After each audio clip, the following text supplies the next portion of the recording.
for being here. I'm Andréanne. It's my first time here at SAINTCON. It's my first time in Utah. And I'm already excited to be coming back next year. And I just got here. So there's so much things to do. I'm excited. I'm overwhelmed. I'm here to talk about RDP, the Remote Desktop Protocol attack. And you don't need any specific knowledge to be here today with me because it's like general level. Everyone will understand for sure. So yeah, right before jumping into like how we did characterize the attackers on RDP, I'll just present myself. So I'm Andréanne Bergeron. I did my PhD studies at the Université de Montréal, so in Canada. This is where the French accent comes from.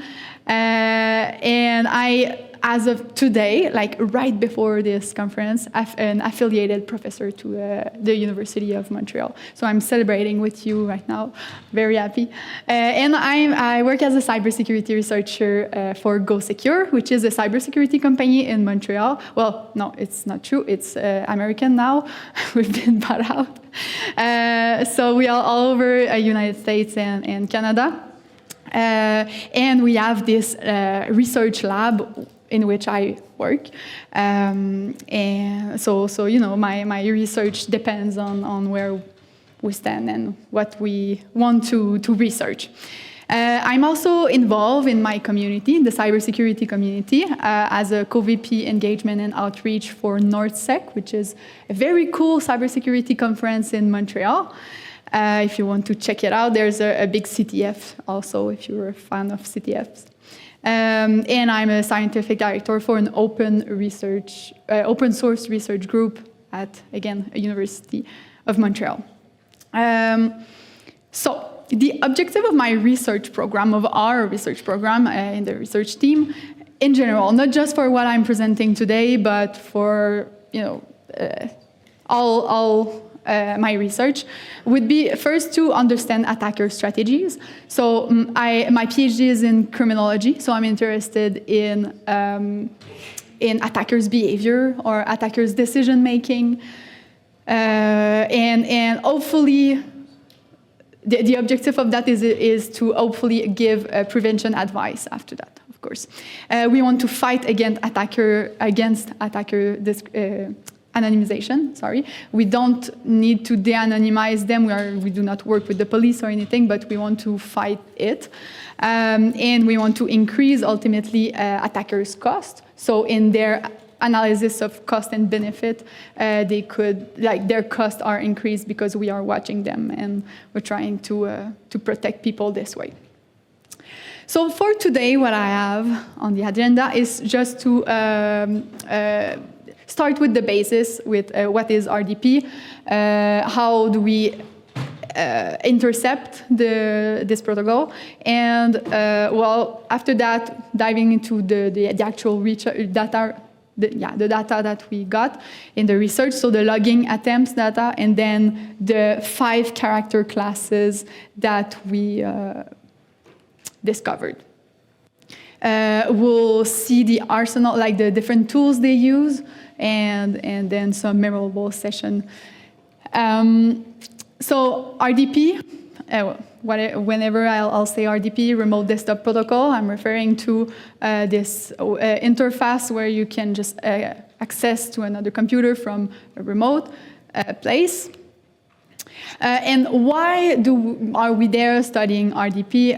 It's of course, because after the pandemic, it's no surprise for no one here, there was an increase of 127% of RDP exposed to the internet. So obviously, I'm sure that all your organization, if you use RDP, are hide behind a VPN. They are not exposed to the internet, right?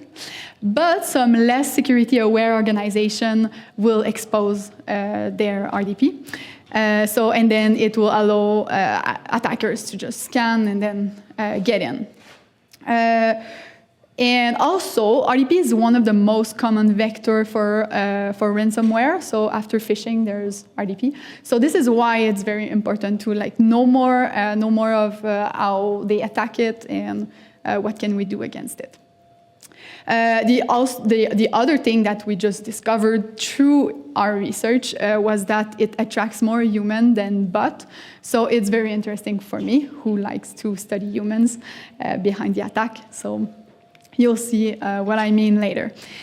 So how do we study RDP? First, by putting honeypots, research honeypot online, so honeypots that are made to collect information, and putting an interception tool right before our systems.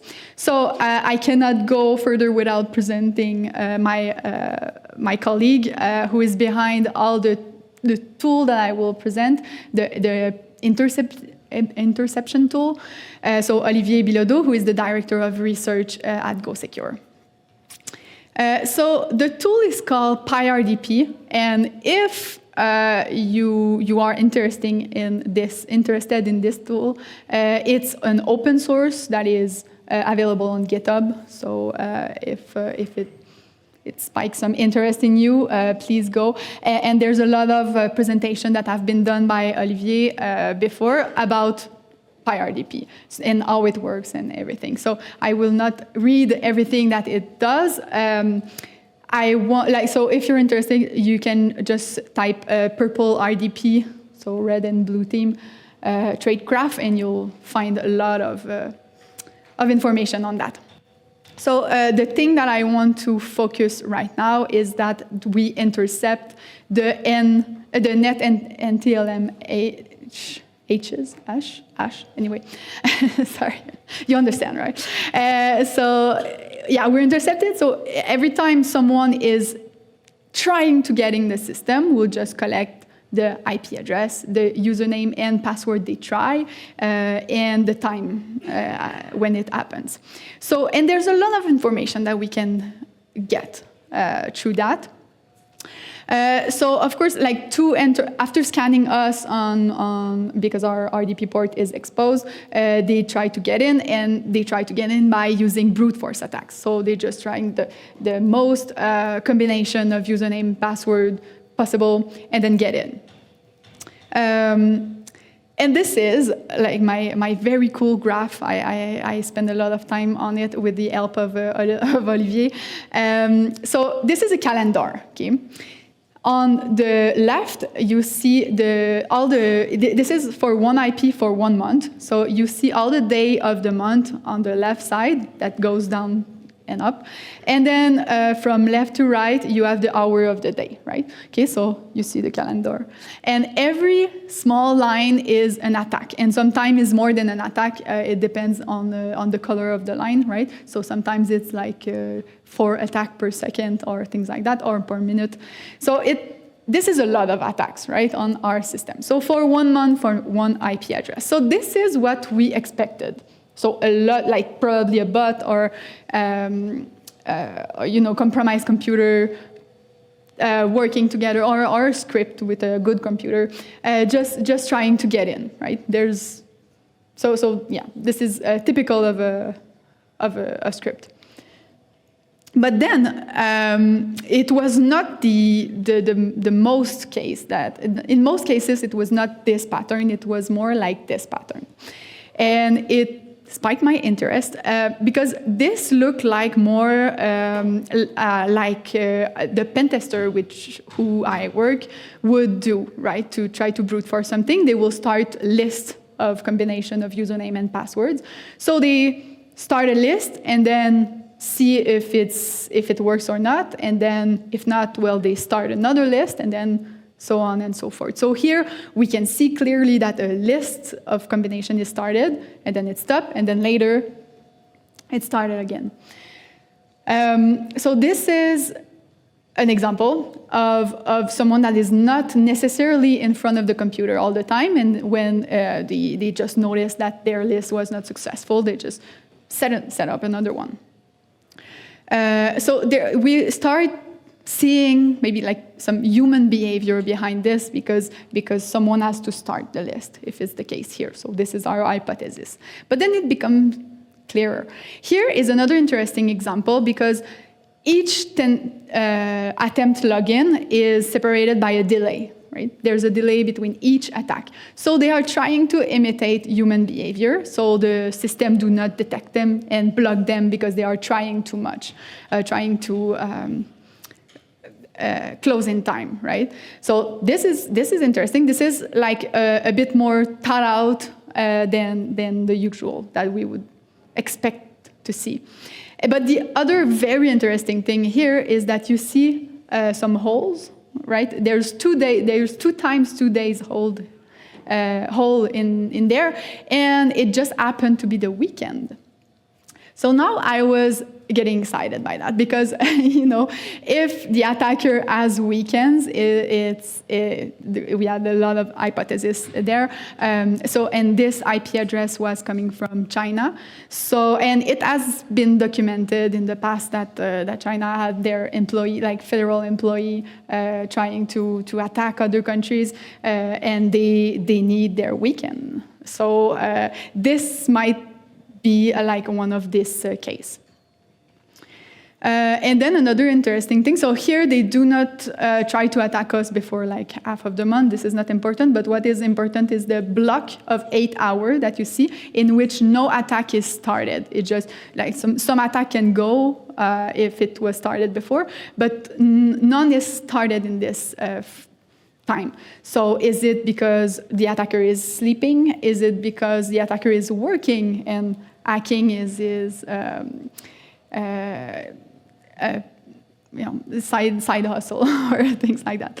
So we see a lot of human behavior in here. If we look at the attempt logging, the most common username, the top 12. Okay, so there's a lot of different username tried, but here is the top 12. So we see right away administrator or variation of the word administrator that is very evident. So almost 60% of all the username that are tried in the combination are related to admin.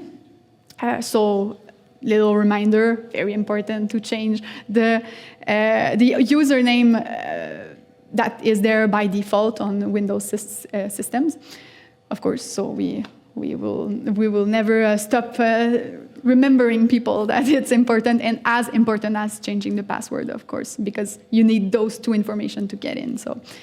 And the other observation that is interesting here, so beside the administrator words, we see offshorebank.com and EC2 AMAZ, which is our certificate name and our host name there. So they kind of collect the information about our system and then try to leverage those information against us. So this was an important observation, an interesting observation, because we were not expecting that. We were expecting that they would just put some breaches, username and password that were present in breaches and just try that. But no, they kind of use our information. So it's a bit more sophisticated than what we anticipated and of what we see in other research. Here, the most common passwords. So we have, this is like the 3 big trends. So use of simple chain of number, 10 or less.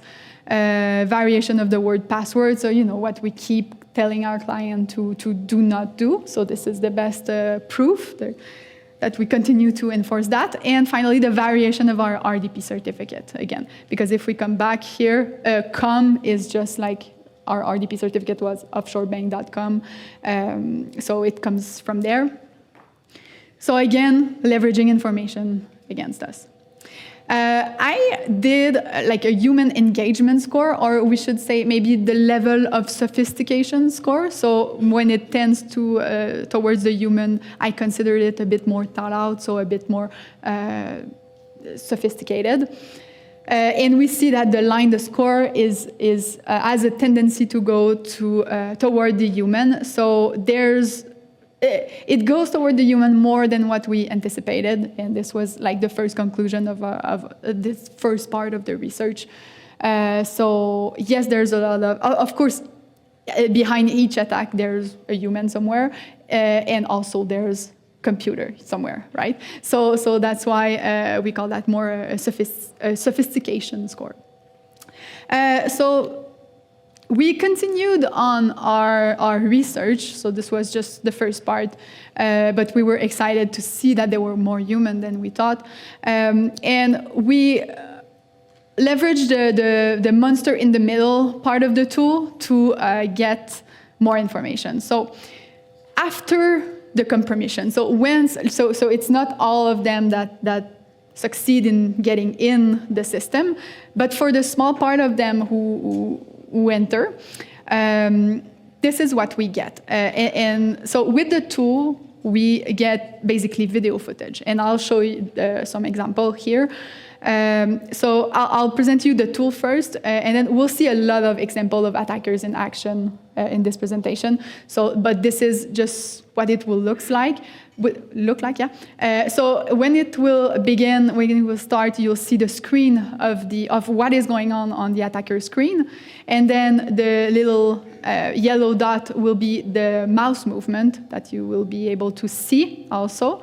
And then at the bottom, we can grab everything that goes through the keyboard and the clipboard. And at the beginning of the session, like here, we see the information, or like the host name, the domain name, and the creds with which he enters. So now you know getting into our system is administration admin. This is the password and the username. So easy one. So what is interesting here is that when they type on the screen, well, what you see, you see him type on the screen, and you see it in our tool at the bottom. So it's very interesting when you do not see what is going on the screen because it's blurred. Well, we get it anyway in the tool. Here, the person pastes the C drives, which allow us to collect everything that is in it, and then they go on performing their activities, which is crypto mining here. But I'll show you much more example later. So it's basically a surveillance cameras for Windows system. Okay, so this is what I analyzed in this research, video footage. So very quickly, the structure of our honeypot is that, so we have our Windows server, and then in front of it, we put the infrastructure for PyRDP. So the attackers need to go through it to enter the Windows system. So there's no other way to getting in, and of course they don't know about it. There's no way to know that they are going through this tunnel. So again, if you want to learn more about PyRDP, there's a lot of things, and I can share this. Those are all links, so I can share the PowerPoint. It will be a pleasure. So the data that were collected here with the video footage, and it includes before too. There's 190 million events, so logs in our results. There's 20+ million net NTLM hashes capture, 2.5 K successful logging session. But those sessions, we can see it here.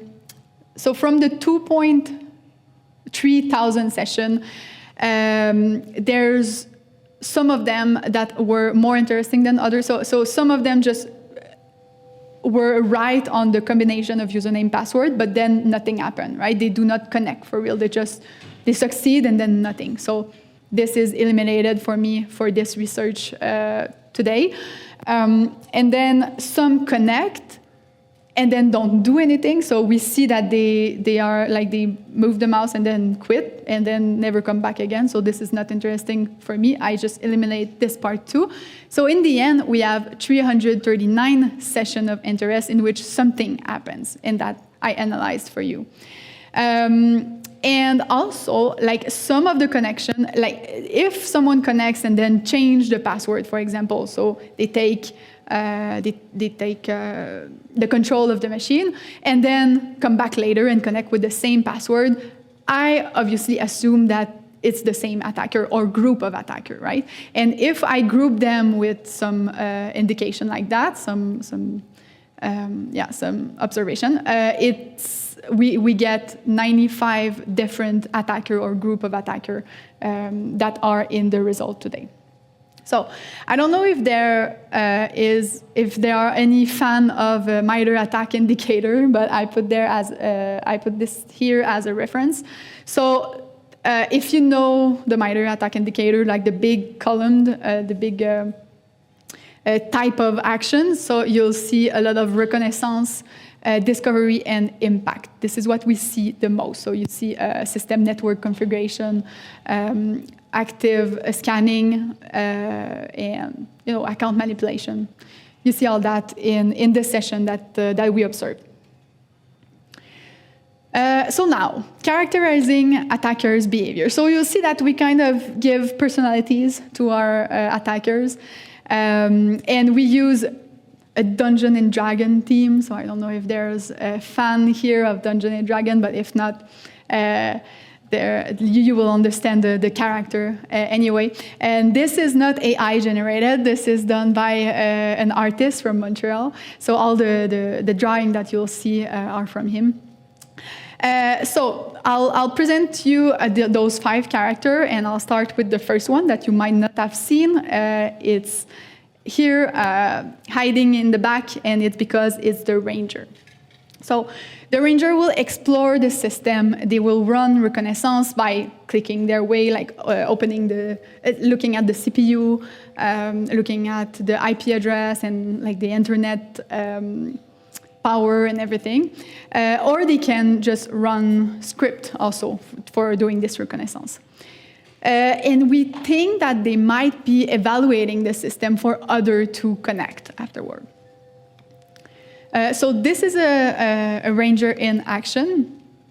We'll see what he does. So first, he pastes 2 binaries on the desktop. Run the first one, which is one that just like collect the information and then copies it. Run the second binary and copy the information.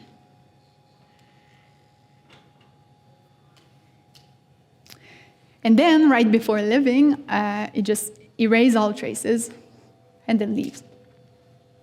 So this is what a typical ranger would do, and this is the type. This is the character that we see the most in our sessions.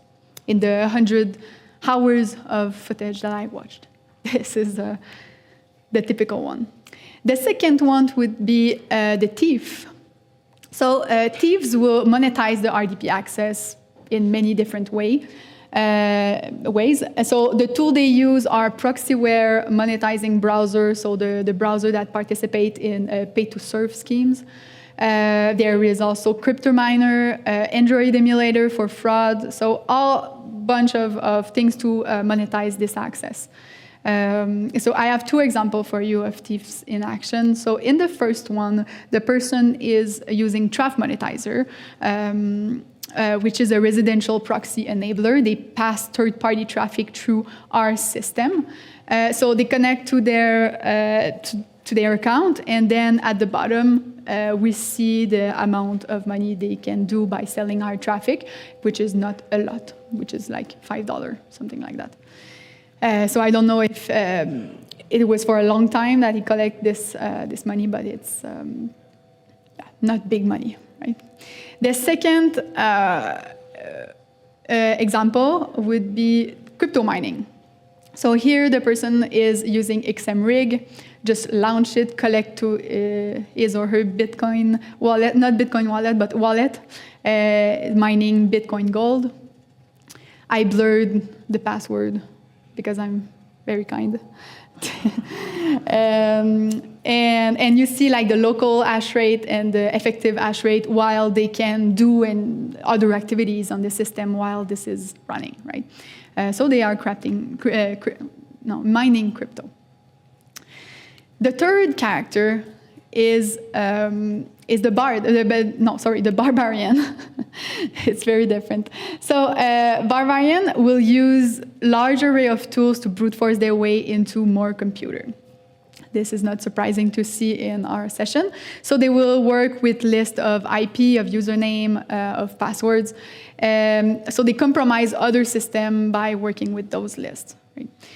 An example of a Barbarian in action here. So they are using Mascan GUI. So Mascan is a port scanner. It's based on the work of Robert Graham, which scanned the internet for research objective. But in this case, there's a malicious version they made it even more easier to use. Here they put the RDP port and then target a specific country, which is Vietnam, if I'm not mistaken. So they use a GUI wrapper and in an advanced mode variant. The objective of this tool is to offer a very quick way to detect all the application and services that are used by RDP port. On the RDP port, sorry, and then it performs brute force attack on valid RDP sessions.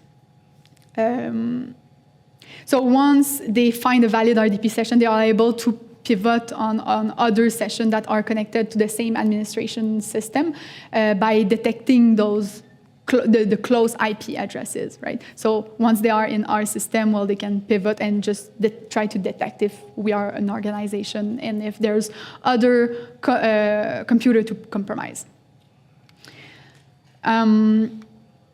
The fourth character is the wizard.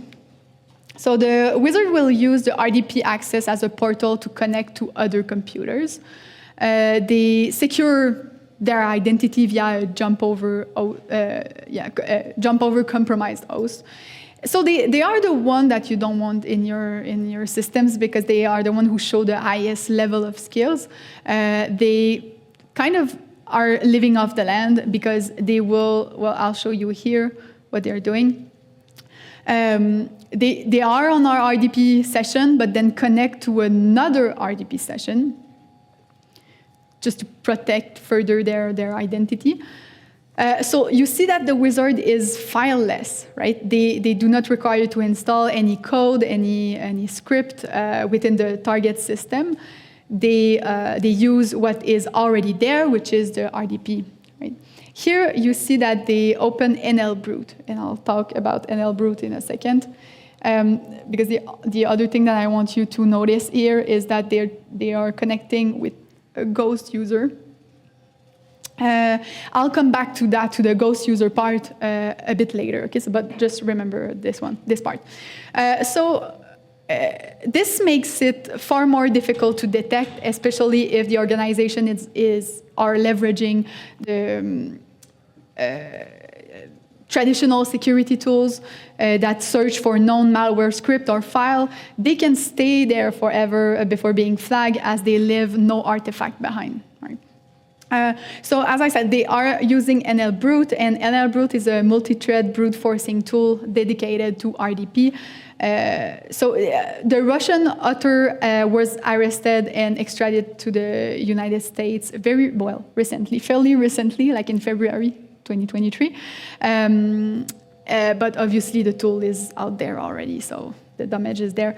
And on Virus Total, we uploaded like 3 previously unseen NLBrute samples, and they were undetected by CrowdStrike, ESET, F-Secure, Kaspersky. So it's NLBrute is a powerful tool to look for.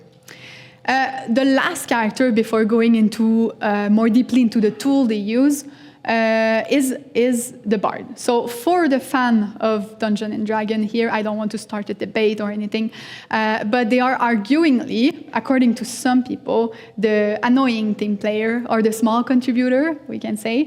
I do not agree just with that, if there's any Bard player here. But here, individuals in this category have no apparent hacking skills. So they access the system to accomplish very basic tasks like looking for viruses through simple Google search, or they watch porn. So evidence points toward the fact that they might have bought the RDP access from someone else, since they show so little hacking skills. And they might, so I've bought this access from initial access broker, for example, or maybe from the ranger that we saw first, right? So of course, I have no other choice than showing you a Bard in action now. So they are Googling the strongest virus ever. We'll see what's coming out of this research. So introducing the worst computer virus, just click there, spend a little time reading about this, and I translated it, but it's basically just information about like the strongest virus. And then try again, virus script maybe he can launch that about himself. Look around, but really abandon really fast to go watch porn. So a couple of research for porn here. We got porn.com, porn.org, sex.com, sex.org, Iranian porn. Like it goes on, and we know the level of porn consumer is by trying to look at porn on YouTube, which is very hard to do. So, but he got the right word to do his research. So writing Pornhub on YouTube, this is not the way it works, but still, he knows. Almost there.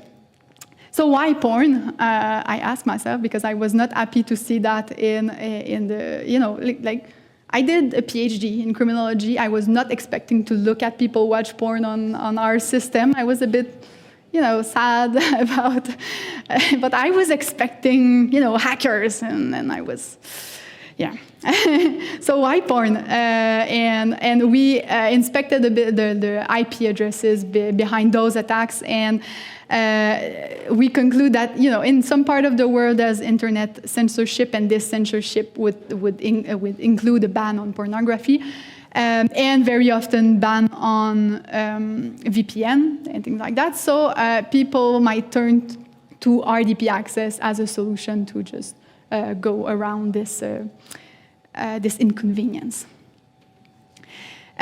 So the attackers type prevalence, like the number of each character that we see in the session look like this. So most of them are rangers and barbarian, and then we have a little bit less of thieves, bard, and wizard.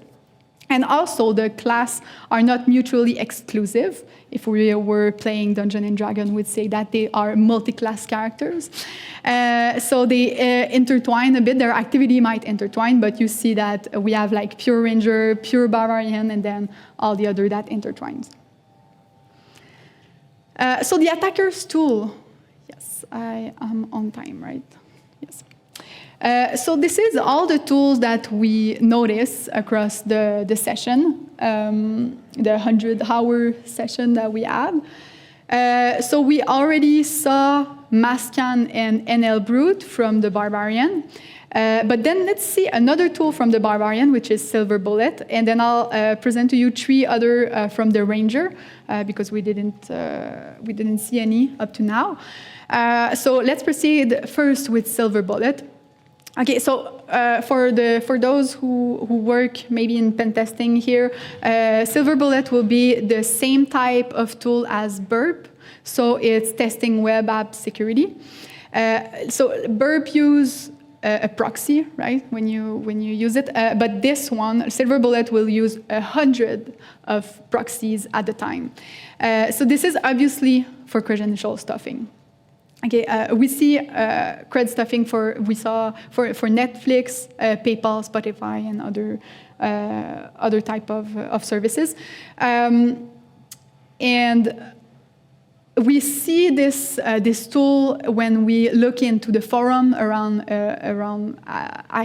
hacking forum in hacking,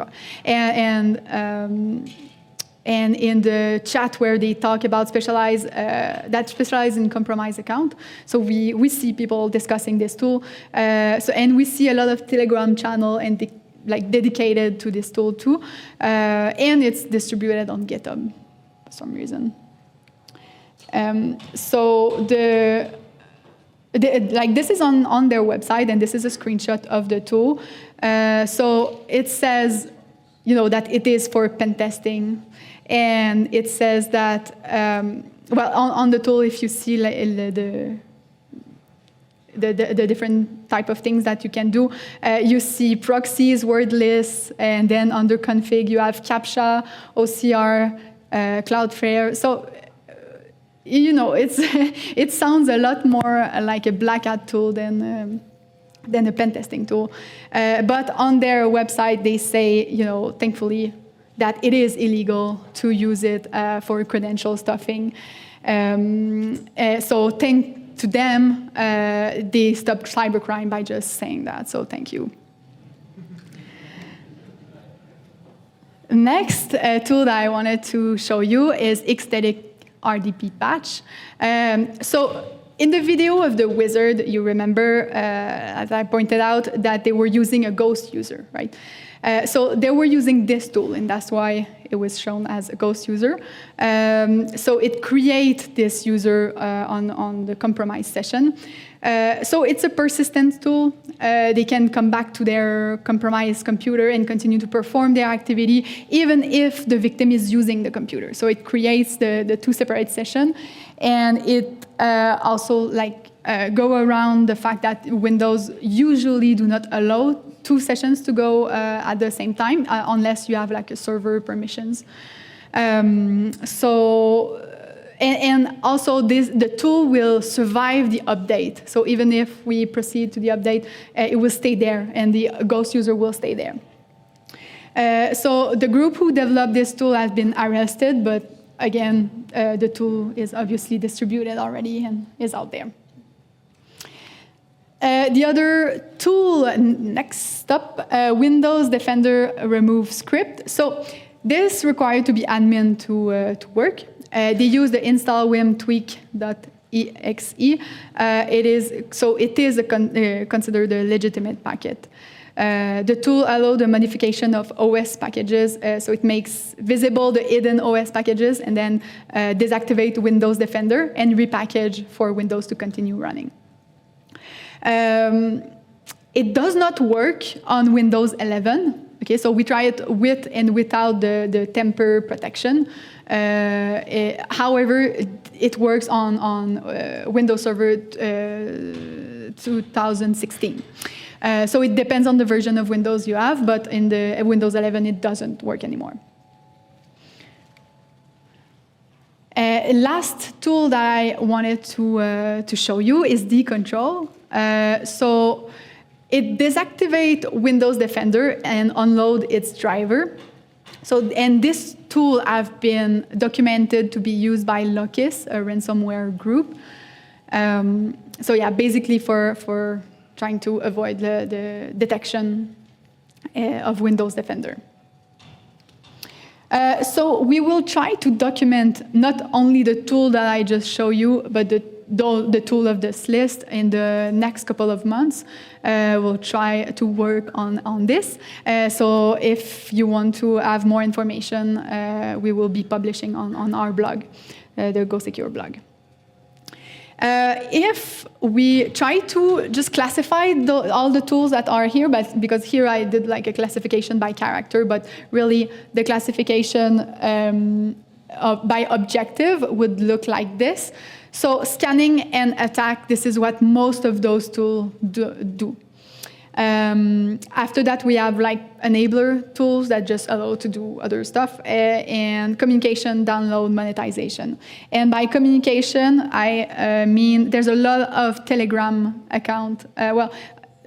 Attackers will connect to their Telegram account very often in the session, and we see that they use it to communicate with others, but also to send themselves files. So they use Telegram a lot for that. So there were a couple of sessions that I wanted to show you. So they're showing a range of attackers' behavior, what is interesting from a human side, which allowed me to conclude that, yeah, they are human after all. So here, the point that I want to make is that attackers might work in team, right? I don't know, I didn't think about it before starting this research, but they are not always alone. So they might work in teams. So here, the person is downloading NLBrute, and NLBrute have been installed already in the system and then deleted. And then we see appear in the clipboard that they say, why did you delete all the application with a broken heart? So they are obviously talking to a colleague or another member of this group to say, like, no, this is not efficient. I need the tool, and you erase it right before. So, so they are working in team for some of them. Some attackers do not speak English. So you might have noticed from the other example that I showed you, but here it's funny because the person is playing around with some credit card, stolen credit card, and then they get a pending approval message, and they have no clue what it means because they have to copy-paste it on Google Translate. And then we have the chance that they go select their exact language. So really, you cannot beat this level of attribution. And then they understand what is going on. And I saw them doing that a couple of times, so going back and forth between Google Translate. And something aside, so one observation that I made after that was, the different alphabet that we found in this session. So here is a small portion of them. I can be sure that they speak another language than English because they need to translate, or because they might speak English, but also they do not communicate in English. So, we can attribute the language of the person sometimes in some session. And when we can, this is what we get. So 50% Arabic, Farsi or Persian, Cyrillic, Vietnamese, Chinese. This is what we get. But just to make sure that everyone gets this, the level, like the number of sessions that I can do that with, represent a very small number of all the sessions, right? So, so it's not true to say that 50% speak Arabic. Yeah. And the last video that I wanted to show you is how great our tool is for Intel, right? So as I said, a lot of them will connect to their Telegram account, and to connect, well, you need your phone number. And of course, it could be a burner phone, right? But I did a little research with all the information that I had, with other information that I had, and this guy is really from Algeria. They type their password. I won't show. And then once they are connected, well, we see like all the chat where illegitimate activities happen. So you can search for a lot of information there. So we have seen 5 characters, right? Just to wrap up around the characters. So the Ranger is the largest group. The identify system and open path for other. If we were to have ransomware group, this is probably the group where they would be in. After that, the Bard with questionable technical skills and appetite. The Thieves, representing what cybercrime is about, according to us. So, trying to leverage the access without necessarily trying to destroy the life of the victim. This is not necessarily what he does. The Thieves, this is what I just mentioned, the Thieves, the Wizard, the scariest group, mostly living off the land, so leaving no traces behind. And the Barbarians, the aggressive group, brute forcing their way into more computers. The takeaways for the different group of people that may be here in this room. So RDP attracts human more than bot, and this is very interesting for researchers. For blue teams, well, you can set your own traps, as this tool is open source. So maybe you can do it with like a range of IP address that is close to yours, and then kind of make a shield of who's, and having an eye on who is trying to attack you or the IP address around you. And also for law enforcement, it is interesting to intercept the session, and with all the intel that it's possible to get there, it's useful. So our goal here is just to raise the cost of the attackers by just saying that, yeah, we can film what is going on there, so you can think twice before connecting, maybe. And you know, all this is more revealing than metadata of RDP and SMTP traffic. If we go a bit further in the blue team takeaways, well, of course, repeating our client to not internet exposed RDP system. Please change the admin username, because you need two information to get in. So not only like preventing the use of weak password, but also changing the default username. The rate limit of the connection. So in Windows 11, there's the lockout policy that is enabled by default. So this is very good. This will slow down the attackers. And yes, so and prevent outbound RDP in the DMS to prevent attackers from pivoting. So I'm very open to questions if you have some. So I'll stay here. If you have. Is there any question from you? Yes. How often do you see users actively using RDP sessions that aren't in the protected user group across the people using? Wait, can you repeat the? No, please. I want to. I'm sorry if I didn't get it the first time. If where their sessions close automatically, for people that leave RDP sessions open. Oh yeah. There's a protected users group setting. Okay. That would close that session automatically or time. Oh yes. Okay. Well, no, because when like our session is closed when they connect to it. So but you know, we obviously allow them to connect, so we do everything. We want to see them, so there's a lot that we can do, of course, to block them. So yeah, no, we don't see it. You're not keeping it open to the internet. You're allowing them to connect. Yes. Yeah, and it's exposed to the internet, right? Yeah.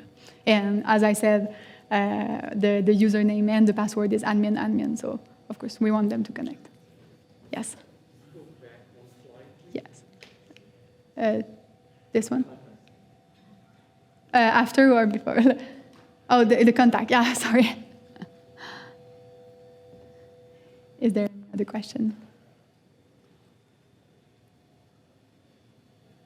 No? Okay, so if you're too shy, come and see me after a while. Okay.